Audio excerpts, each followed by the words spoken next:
está diciendo algo muy fuerte, generacionalmente hablando, muy fuerte. Está diciendo: sean imitadores de mí. La primera implicación es que Pablo está en una posición de autoridad moral para decir: imítenme a mí. Creo que esa es una parte fundamental en los adultos, que podamos nosotros tener la calidad moral para poder decirle a los hijos: vivan como yo vivo. Abra su Biblia, por favor. Quiero ministrar a ustedes hablando de las 5 funciones de la iglesia de Hechos 2, que voy a continuar con ese tema. Yo creo que el resto del año no pienso nomás que hacer un par de excepciones de aquí a diciembre. Voy a seguir hablando acerca de la importancia que tiene estas 5 funciones: evangelismo, discipulado, compañerismo, servicio y adoración. Estas 5 áreas que ninguna iglesia debiera de considerar como el centro, el núcleo, el corazón del ser de la iglesia. Yo soy muy terco. Diga conmigo amén. Diga: si es, pastor. Diga: si es muy terco. Diga: yo soy muy terco. Yo no soy de los que se rinden. Realmente no hay algo en mí. Quizás Dios lo puso ahí desde que nací. Yo no lo sé, porque no recuerdo nunca en mi vida haberme rendido ante nada. Y no quiero con esto presentarme con orgullo. No, la verdad es testificarle, y quizás a alguien le pueda servir escuchar que uno nunca se debe de rendir ante nada en la vida. Uno de mis más grandes temores como padre, en mi rol de padre hacia mis hijos, es el no hacer lo necesario para prepararlos para la vida. Créame que la vida es, bueno, no necesita creerme, usted lo ha vivido, la vida es muy dura. ¿Cuántos saben que eso es verdad? Sí. Y uno de mis más grandes temores es que yo como padre no haga lo correcto, lo necesario para que mis hijos estén listos para la vida. Porque algún día ya el mayor ya salió, ya se casó. Y luego está Ingrid todavía en casa, y luego detrás viene David. Y mi más grande temor es que Irving ya se casó, ya va bien. Va bien en la vida, va sólido ese muchacho. Pero mi más grande temor es que el día que mi hija salga de la casa no esté lista para enfrentar la vida, y la vida se la coma, porque la vida es dura. La vida uno tiene que enfrentarla con valor y preparar a los hijos, ¿no es cierto? La vida es dura y uno tiene que preparar a los hijos para eso. Mi más grande temor es que ella salga, o que David salga de la casa ya cuando ellos lleguen a la edad de salir o en el tiempo de salir, y no sepan qué hacer con la libertad, por ejemplo. La libertad es un valor, es un elemento importante en la vida de todo ser humano, y no todos sabemos qué hacer con la libertad. Yo salí de mi casa a la edad de 15 o quizás 16 años, cuando me fui de la casa de mis padres, que me fui a estudiar a la ciudad, y de pronto me encontré con la libertad. Ya no había nadie que me checara el reloj en la casa. Ya no había nadie que me sirviera el desayuno en la mañana. Ya no había nadie que checara a qué horas regresaba en la noche. Nadie que me mandara un mensaje o me hiciera la llamada para decir si estaba bien. Era dueño de mi propia vida, era dueño de mi tiempo, era dueño de mis decisiones. Cometí errores en ese tiempo de libertad. Sí, cometí algunos errores, podría decir bastantes errores. Y mi más grande preocupación como padre es asegurarme que ellos también sepan qué hacer con la vida y prepararlos para la vida. Tengo otro rol, y ese rol es el de pastor. Y mi más grande temor como pastor es no prepararlo a usted para la vida. Mi más grande temor es no darle a usted los elementos, las herramientas necesarias para que usted sepa vivir la vida en todas las facetas que la vida lo requiera. Y estoy hablando desde la perspectiva cristiana, porque nunca me atrevería a decirle a usted qué hacer con su vida privada, pero con la vida espiritual y con la vida bíblica. Sí, Dios me llamó a preparar a la iglesia para ser la iglesia de Cristo. ¿Alguien dice amén a eso? Para que usted salga de aquí y diga: yo estoy preparado para hacer lo que Dios quiere que sea. Yo estoy preparado para vivir como Dios quiere que viva. Yo estoy preparado para hablar como Dios quiere que hable. Yo estoy preparado para creer como Dios quiere que yo crea. Y mi trabajo es agarrar una semilla cada semana. Y esta semilla es la palabra del Señor, y agarrarla en mi mano y esparcirla en sus corazones, esperando que esa semilla dé fruto. Esperando que cuando usted salga de este lugar, no diga: qué predicación tan bonita. No es eso lo que busco. No quiero que diga: qué culto tan hermoso tuvimos hoy, sino que quiero que diga: me siento preparado para ser el hijo de Dios que Dios quiere que yo sea. Ese es mi más grande deseo como pastor, y es mi más grande deseo como padre. Quiero que miren un video antes de comenzar mi predicación, y después de eso volvemos al mensaje.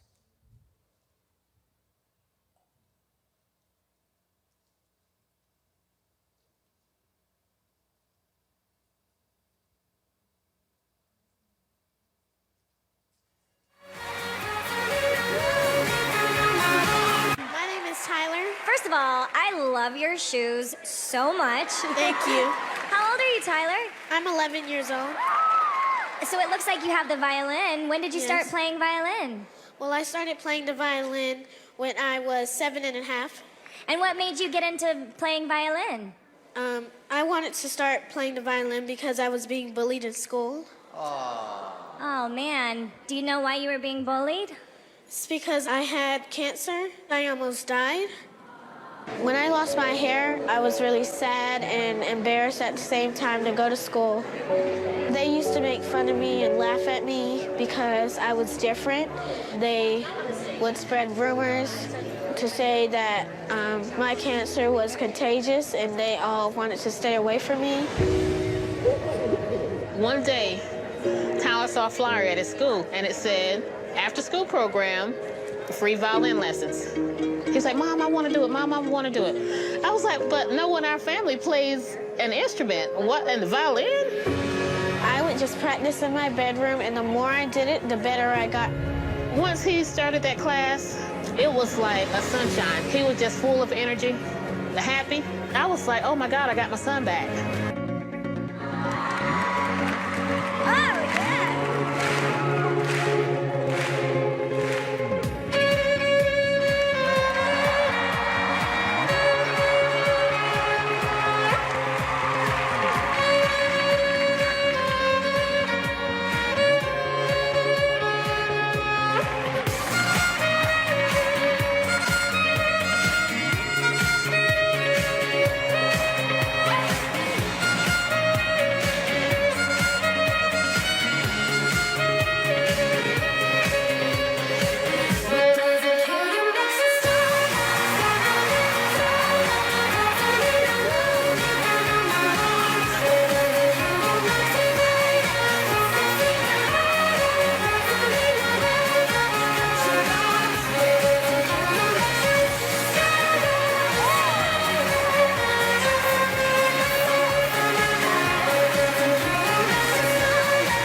By the way, before I start, how are you feeling now?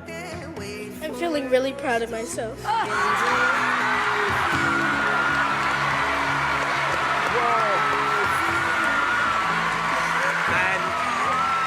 if you don't mind me asking, Tyler, how is your health now? Well, I've been in remission for almost 4 years.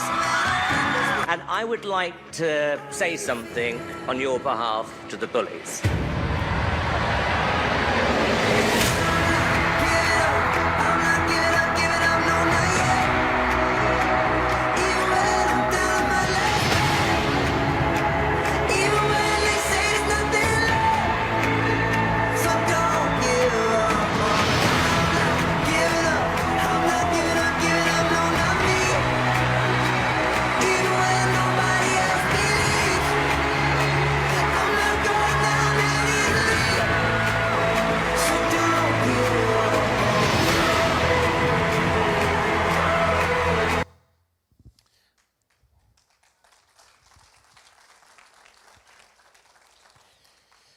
La vida no es fácil para nadie lo es. Cada quien peleamos nuestras propias batallas. Y me llamó mucho la atención la vida de este niño que, teniendo cáncer y haciéndole bullying en la escuela, él encontró una manera de decirle a la vida que sí, cuando todo le decía que no.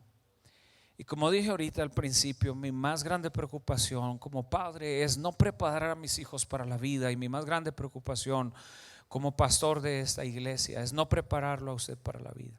Y el mensaje de hoy tiene que ver con eso, tiene que ver con enseñarle a la iglesia que a pesar de lo difícil y de lo complicado que puede llegar a ser la vida, y que de todos los retos que esta tiene, usted y yo tenemos un llamado de Dios a ser más fuerte que nuestros problemas. Que usted y yo tenemos un llamado a sobreponernos a lo que la vida nos presente, sea cáncer, sea bullying.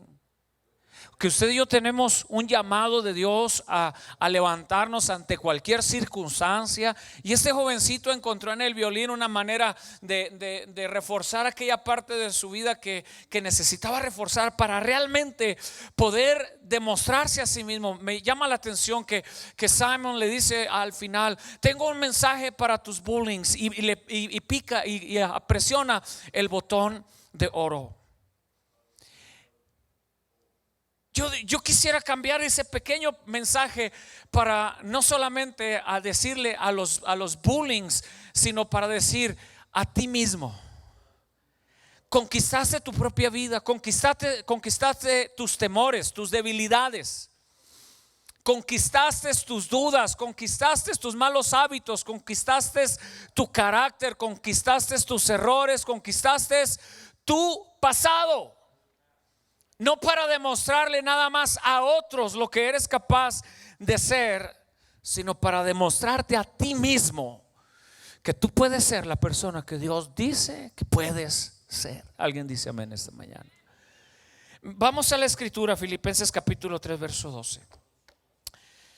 Y yo quiero asegurarme de esa mañana de poder dejar en sus vidas un mensaje que cuando usted salga de este lugar, usted se sienta empoderado, usted se sienta capaz, usted se sienta listo para decir: venga lo que venga, le tengo noticias. La vida es implacable para quien sea. La vida no le va a pedir permiso a usted para traerle problemas. El diablo no le va a tocar la puerta de su casa para decirle: oye, ¿me dejas meterme ahí poquito? Dame chance, hombre. La vida nada más llega, y la vida tiene lo que tiene, y tú aprendes a vivirla o no. Así de sencillo. La vida puede traer grandes emociones, cosas maravillosas, extraordinarias, pero también puede traer cosas bien difíciles, cosas que nos pueden en su momento robar hasta el deseo de vivir. Mire lo que escribe Pablo. Vamos a Filipenses capítulo 3 verso 12 en adelante. No que lo haya alcanzado ya, dice Pablo, ni que ya sea perfecto, sino que prosigo. Diga conmigo: prosigo. Sino que prosigo por ver si logro asir, agarrar. Eso quiere decir asir. Por ver si logro asir aquello para lo cual fui también asido por Cristo. Hermanos, yo mismo no pretendo haberlo alcanzado ya, pero una cosa hago: olvidando ciertamente lo que queda atrás y extendiéndome a lo que está adelante, prosigo a la meta, al premio del supremo llamamiento de Dios en Cristo Jesús. Mire cómo Pablo dice: una cosa hago, pero son dos. O sea, él las dos las considera una misma cosa. Por eso dice que es una. Dice: me olvido de lo que queda atrás. ¿Y qué? Y me proyecto a lo que está adelante. Para Pablo no es nada más olvidarse. Le voy a decir por qué. Porque olvidarse es huir de la realidad. Porque querer olvidarse es cerrar los ojos ante tu situación y pretender que no está ahí.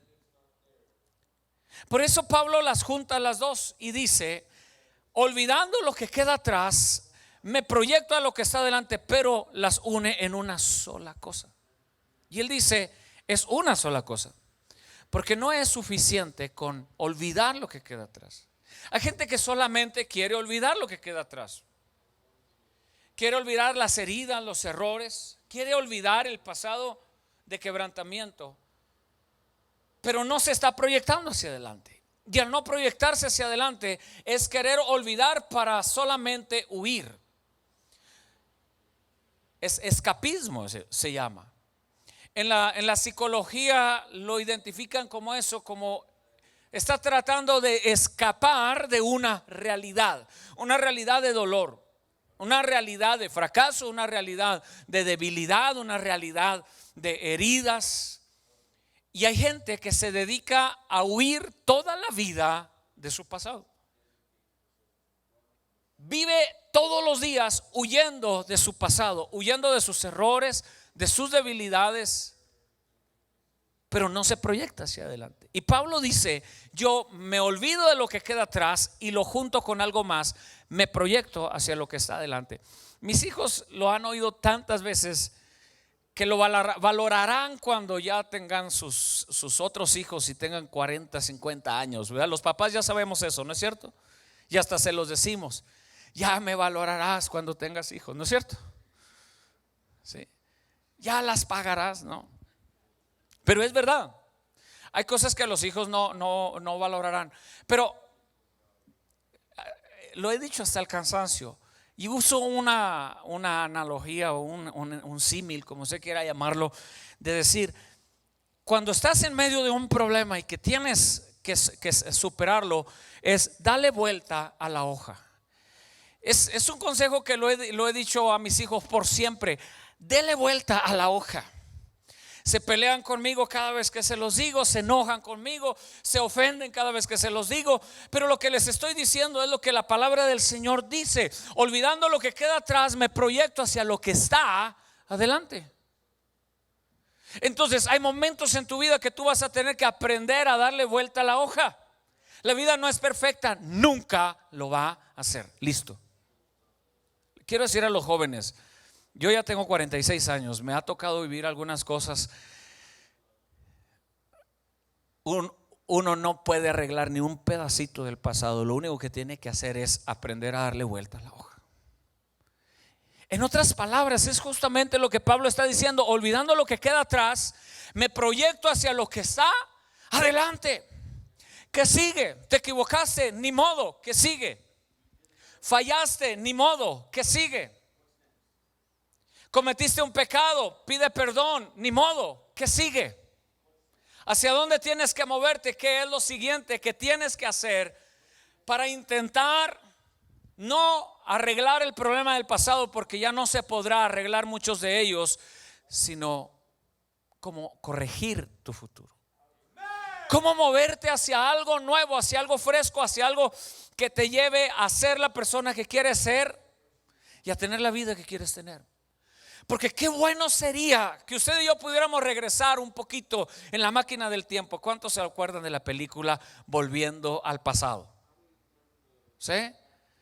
Qué padre sería, ¿verdad? Tener un carro de esos y que lo pudiéramos equipar y preparar, la máquina del tiempo, y que a X velocidad y que a X voltaje pudiéramos meternos en ese carro, regresar al pasado y poder corregir un par de errores. ¿Cuántos tienen errores que corregir del pasado? A ver, levanten la mano. ¿Cuántos se meterían al carro de la máquina del tiempo y corregirían un par de errores ahí? Todos, ¿no es cierto? ¿Cuántas cosas haríamos mejor? Sin embargo, no se puede. Y Pablo dice: mejor entonces olvídate de eso, ya no cargues con eso, ya no vivas con eso, y proyéctate a lo que está adelante. Y hay algo que Pablo dice aquí: me prosigo a la meta. Mire verso: prosigo a la meta, extendiéndome a lo que está adelante, prosigo a la meta, al premio del supremo llamamiento de Dios. En otras palabras, lo que Pablo está diciendo Voy a escoger vivir para algo bueno. He estado pensando en esta semana algunas cosas que venían a mi mente en mis tiempos de meditación.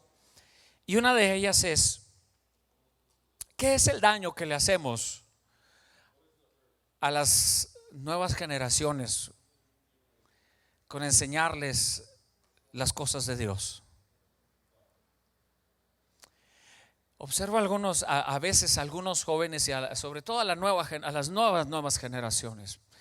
Observo algunos renuentes a los mensajes, a la palabra, a la iglesia. Observo que hay algún tipo de reacción en contra de lo que es la iglesia. Observo que hay de alguna manera alguna resistencia al mensaje, algo como que no conectamos con ellos, como que algo, yo no sé si los adultos lo estamos haciendo mal o el corazón de ellos no está en el lugar correcto para aprender. No lo sé, habrá que figurarlo. Pero me preguntaba esta semana, ¿qué daño les hacemos a las nuevas generaciones con enseñarles las cosas de Dios? ¿Qué daño le hacemos al jovencito de middle school o a la jovencita de high school o al joven de colegio con decirle que la Biblia es la palabra de Dios, que Dios es bueno, que venimos a la iglesia a adorar, que levanten sus manos, que adoren? ¿Qué daño hay en eso? No hay ningún daño. No hay nada que los lastime. No hay nada que los exponga al peligro. No hay nada que uno pueda decir, los estamos echando a perder. No hay nada. ¿Qué hay detrás de cada uno de mis mensajes que le robe el futuro a uno de nuestros jóvenes? Dígame usted, ¿habrá algo en eso? ¿Habrá un daño intencional de nuestra generación al predicarles la palabra del Señor? El traerlos a la iglesia, a veces hasta obligados. ¿Cuántos han traído a sus hijos obligados? No levante la mano, menos si están aquí, ¿verdad? ¿Qué daño? ¿Cuál es el daño? ¿Cuál es la ofensa? ¿Cuál es que estamos haciendo mal en decirle busca a Dios, adora a Dios?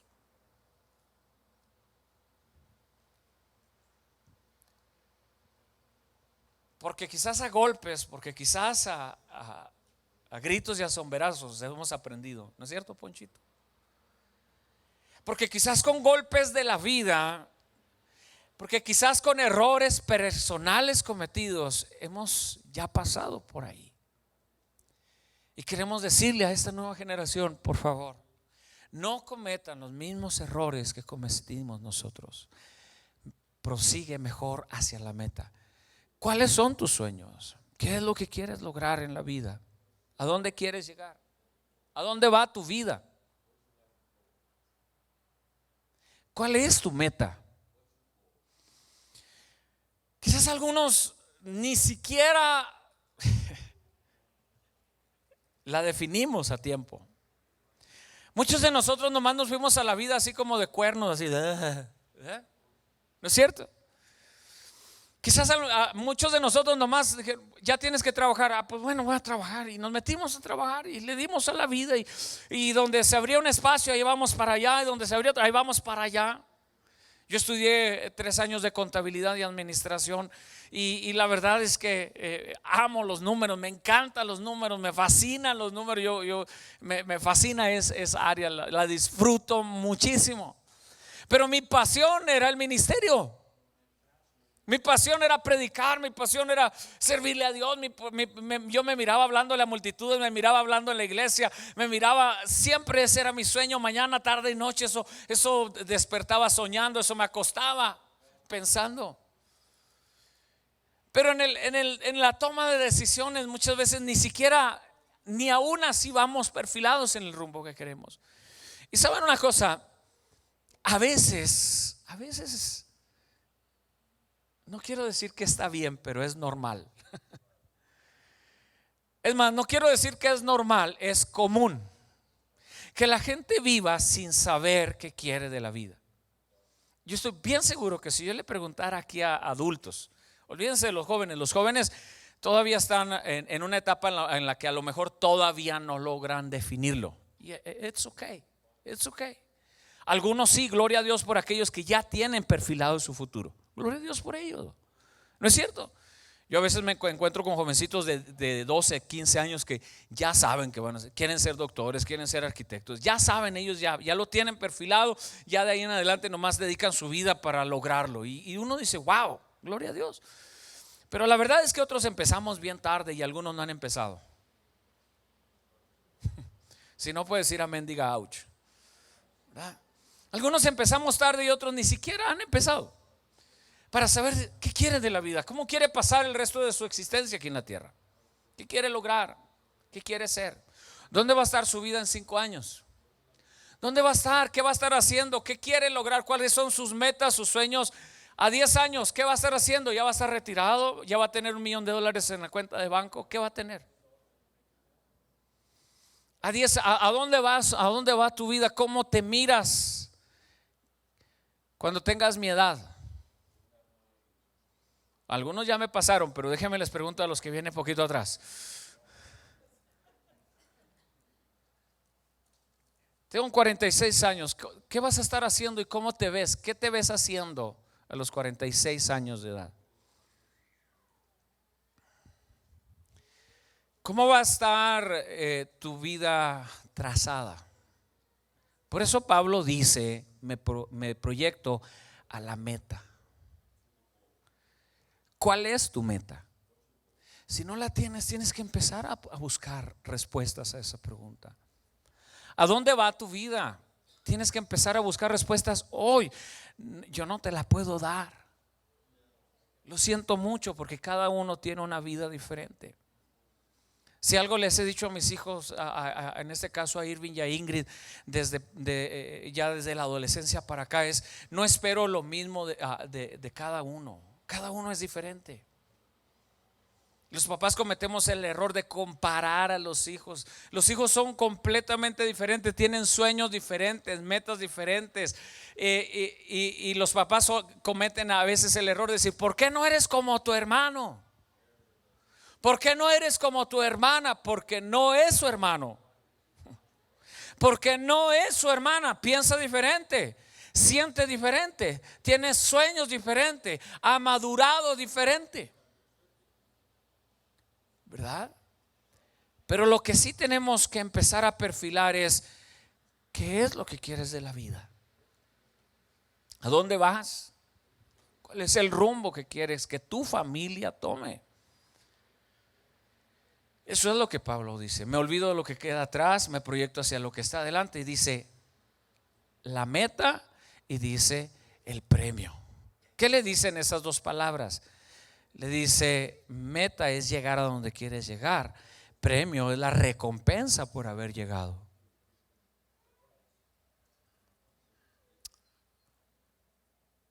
Amén. Meta es decir, lo logré, llegué. El premio es lo que recibes por haberlo logrado. Los jóvenes, su primer objetivo y su primer meta y su primer sueño tiene que ser sacar una carrera.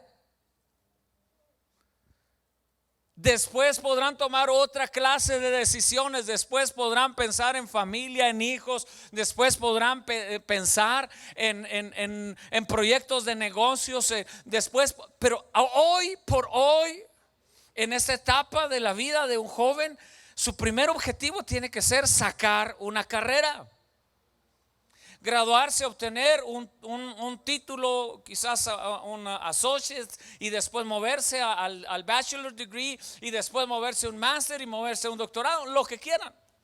Pero en la etapa de la vida donde están, tienes que saber qué es lo que sigue, qué es lo que sigue. Una jovencita de 14, 15 años no debería estar pensando en con quién se va a casar, ¿o sí? ¿Verdad? Porque en esa etapa de su vida eso no es lo que le toca vivir. No es, todavía no es. Un día va a llegar, pero no le toca todavía.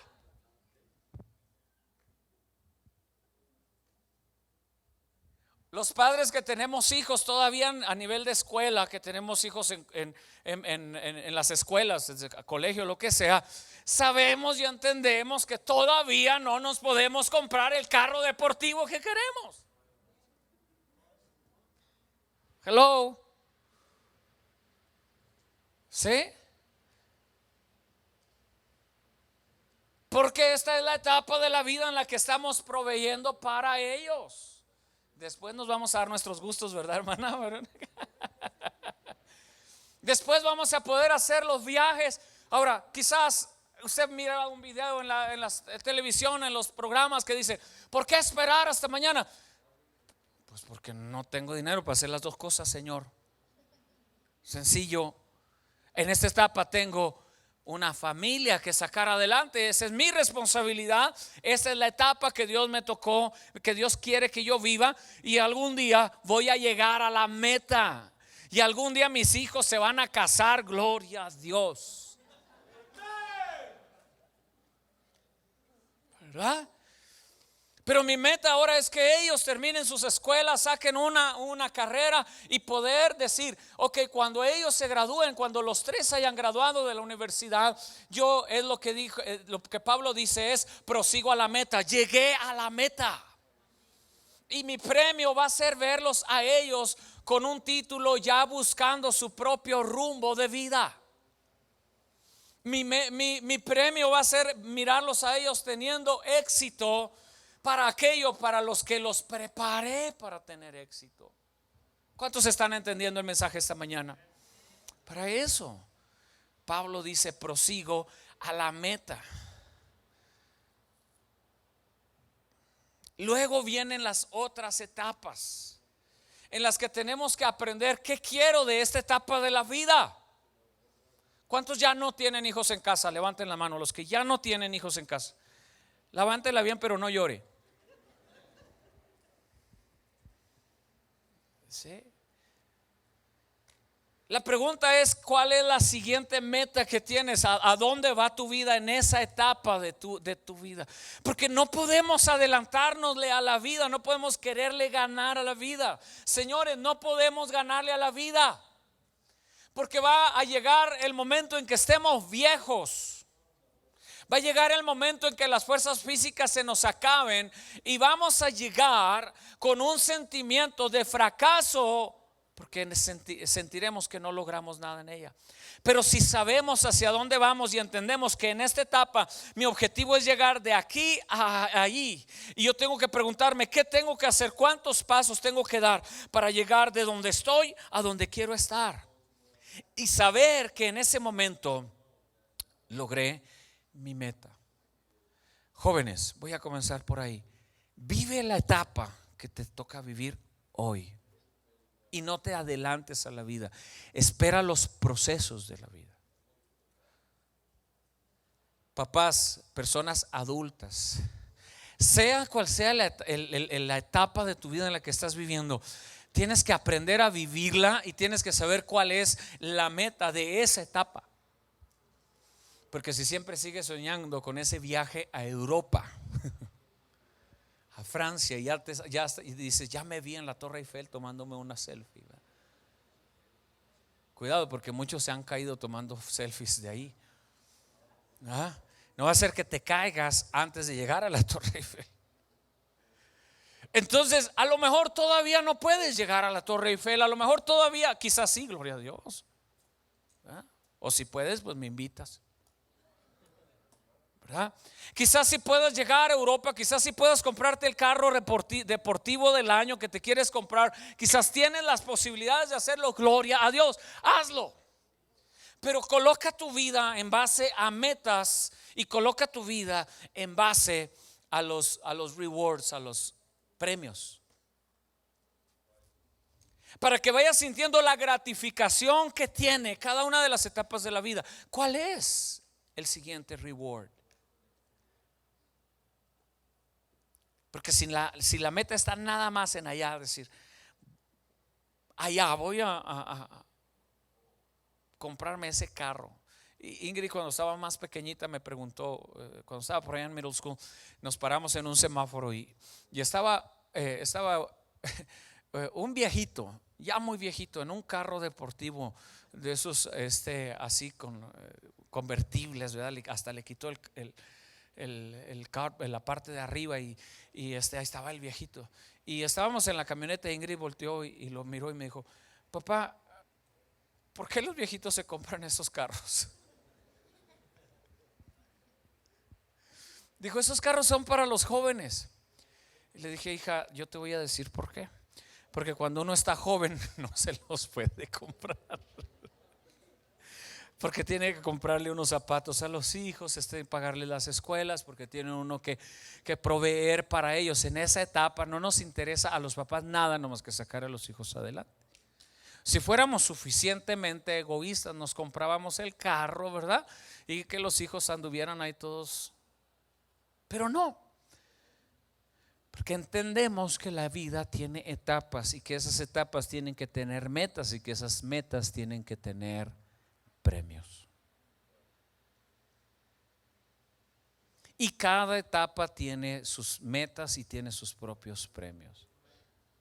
La etapa de una casa que se llama el nido vacío es cuando los hijos se han ido. Oiga, se ha de sentir feo. Yo, gloria a Dios, todavía tengo 2 en casa. Pero me imagino que ha de ser una experiencia dura de saber que ya no hay que esperar a nadie después al salir de la escuela, que ya los hijos no llegan a dormir en la casa, ya tienen su propia casa, ya tienen su propia vida. Me imagino que ha de sentirse de ser una experiencia muy fea. Pero ¿qué tiene uno que hacer? Hacerle ajustes a esa etapa de la vida para poder decir: ok, ¿qué quiero lograr ahora? ¿Qué quiero que sea de mi vida ahora que ya los hijos no están? Teníamos unos amigos en la ciudad de Chihuahua que sus hijos ya eran jóvenes, y el sueño más grande de este matrimonio, ellos lo expresaban públicamente, era que sus hijos se casaran para que se fueran de la casa. Y decía: ay, ya cuando se casen nos vamos a poder ir a viajar a donde querramos y vamos a poder hacer todas las cosas que siempre quisimos hacer, pero que no las podíamos hacer porque teníamos que sacar a los hijos adelante. Y a lo mejor en ese momento yo me escandalicé y decía: ay, qué egoístas, ¿verdad? Porque quieren que los hijos se vayan de la casa. Pero era verdad, ellos ya estaban en otra etapa de la vida en la que pronto sus hijos se iban a ir de la casa y ellos tenían que saber qué hacer con su vida en esa etapa, en ese momento. Pablo, cuando escribe la carta a los filipenses, él lo sabe.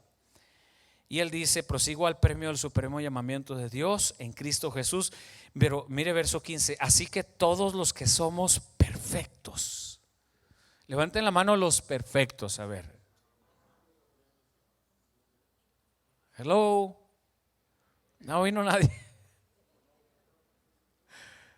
Pero mire qué tremendo lo que Pablo dice. Así que todos los que somos perfectos, esto mismo sintamos, y si otra cosa sentís, esto también os lo revelará Dios. Pero en aquello a que hemos llegado,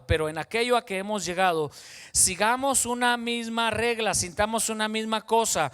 Mire lo que dice Pablo: hermanos, sed imitadores de mí y mirad a los que así se conducen según el ejemplo que tenéis en nosotros, porque ahí andan muchos, de los cuales dije muchas veces, y aún ahora lo digo llorando, que son enemigos de la cruz de Cristo. Pablo está diciendo algo muy fuerte, generacionalmente hablando. Muy fuerte. Está diciendo: sean imitadores de mí. La primera implicación es que Pablo está en una posición de autoridad moral para decir: imítenme a mí. Creo que esa es una parte fundamental en los adultos, que podamos nosotros tener la calidad moral para poder decirle a los hijos. Y tener esa calidad moral en nuestra vida, hermanos, implica buen testimonio, implica guardar nuestra vida, implica hacer lo correcto, implica todas esas cosas para poderle decir a esta generación: imítenme a mí. Y la otra implicación generacional es para los jóvenes, es para a los más muchachos, que es: siempre tienes que aprender a honrar a las personas que ya tenemos canas, que ya llevamos la vida adelantada, que ya traemos experiencia, que ya los raspones en las rodillas ya solamente son el recuerdo de las muchas caídas que nos dimos. ¿Alguien dice amén a eso? Que las heridas de guerra que los adultos cargamos son el recuerdo de nuestras peleas, de nuestras batallas, y que lo único que pedimos es una generación que sepa escuchar, que sepa decir: sí, papá, sí, mamá, entiendo. Por eso es un balance generacional. Es el balance en el cual el adulto pueda tener la calidad moral para poderle decir a los hijos: imítenme a mí, véanme a mí. Pero vivimos en medio de una generación que el papá le dice a los hijos: nunca vayan a tomar con una cerveza en la mano.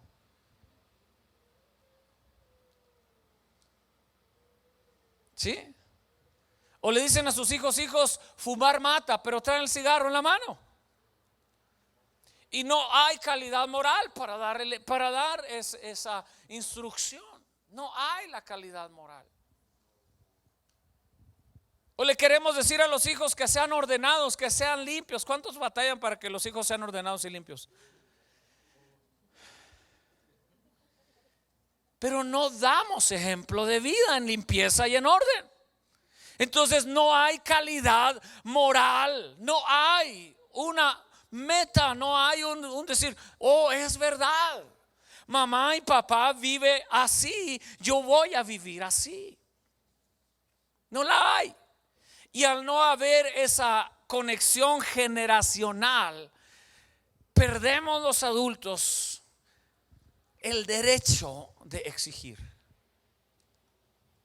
Podemos ordenar, pero perdemos el derecho de exigir. El otro lado es esta generación de jóvenes que necesitan saber escuchar. Que lo único que necesitamos es los padres que digan: es verdad, voy a escuchar lo que dice papá, lo que dice mamá. Me ha mostrado con su vida que es correcto lo que él dice, lo que ella dice. Me gusta. Y necesitamos hijos que sepan escuchar. Necesitamos una generación que sepa escuchar. ¿Por qué comencé mencionándoles, hermanos, que mi más grande temor es no preparar hijos para la vida? Por todo esto que he predicado, de que podamos colocarnos nosotros mismos en la dirección correcta, para que, estando nosotros colocados en la dirección correcta, podamos llevar a la siguiente generación en el rumbo que queremos que ellos tengan. Y esa responsabilidad la tenemos todos los adultos y la tienen los jóvenes. No es nada más responsabilidad de los padres. Se necesita también jóvenes, hijos que sepan escuchar a sus padres. Estábamos en Denver. Fíjese que ya acabé, póngase sobre sus pies. Estábamos en Denver, Daniel y yo, creo que andábamos Daniel y yo.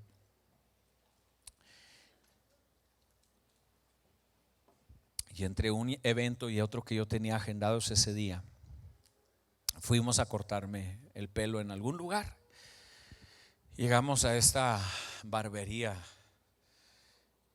y me llamó mucho la atención una playera que el hombre tenía colgada en la pared y decía en inglés, decía: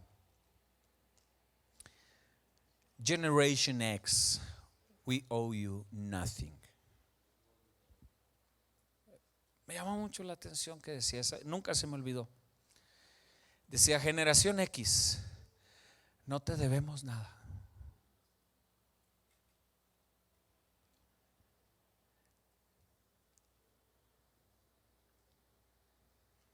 Y le pregunté al barbero mientras me estaba cortando el pelo, le dije, señor, ¿de dónde agarró esa playera? Y dijo, yo la mandé a hacer. ¿De verdad? Sí, dijo, yo la mandé a hacer. ¿Y por qué le puso eso? Dijo, le he cortado el pelo a mucha gente en este lugar, a hombres, a jóvenes, o sea, a ricos, a pobres, les he cortado años. Tenía la barbería esa y años y años y años. Dice, y nunca había yo enfrentado la realidad de una generación que piensa que los adultos les debemos algo. Dice, y ahora le he cortado el pelo a muchos jóvenes, a esta generación nueva, que ellos llegan a este lugar con la actitud de que yo les debo algo. Dice, yo no les debo nada, no les debemos nada. David me contó ayer una historia, a ver, me corriges, hijo, si la digo mal, o fue mi esposa, no, fue mi esposa, ya, fue mi esposa. Perdón, pero a veces no me acuerdo ni qué desayuné. Y dice que el hijo de Jackie Chan, fuiste tú, ¿verdad, amor? Que Jackie Chan dijo que no le iba a dejar ni su dinero ni su fortuna a su hijo, que le iba a dar a sociedades de beneficencia y a otros lugares. Y le preguntaron que sí, ¿por qué? Y él dijo, si él es suficientemente inteligente y capaz, podrá hacer su propio dinero.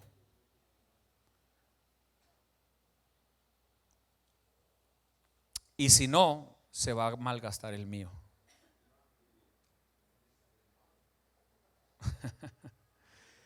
No le recomiendo que haga lo mismo,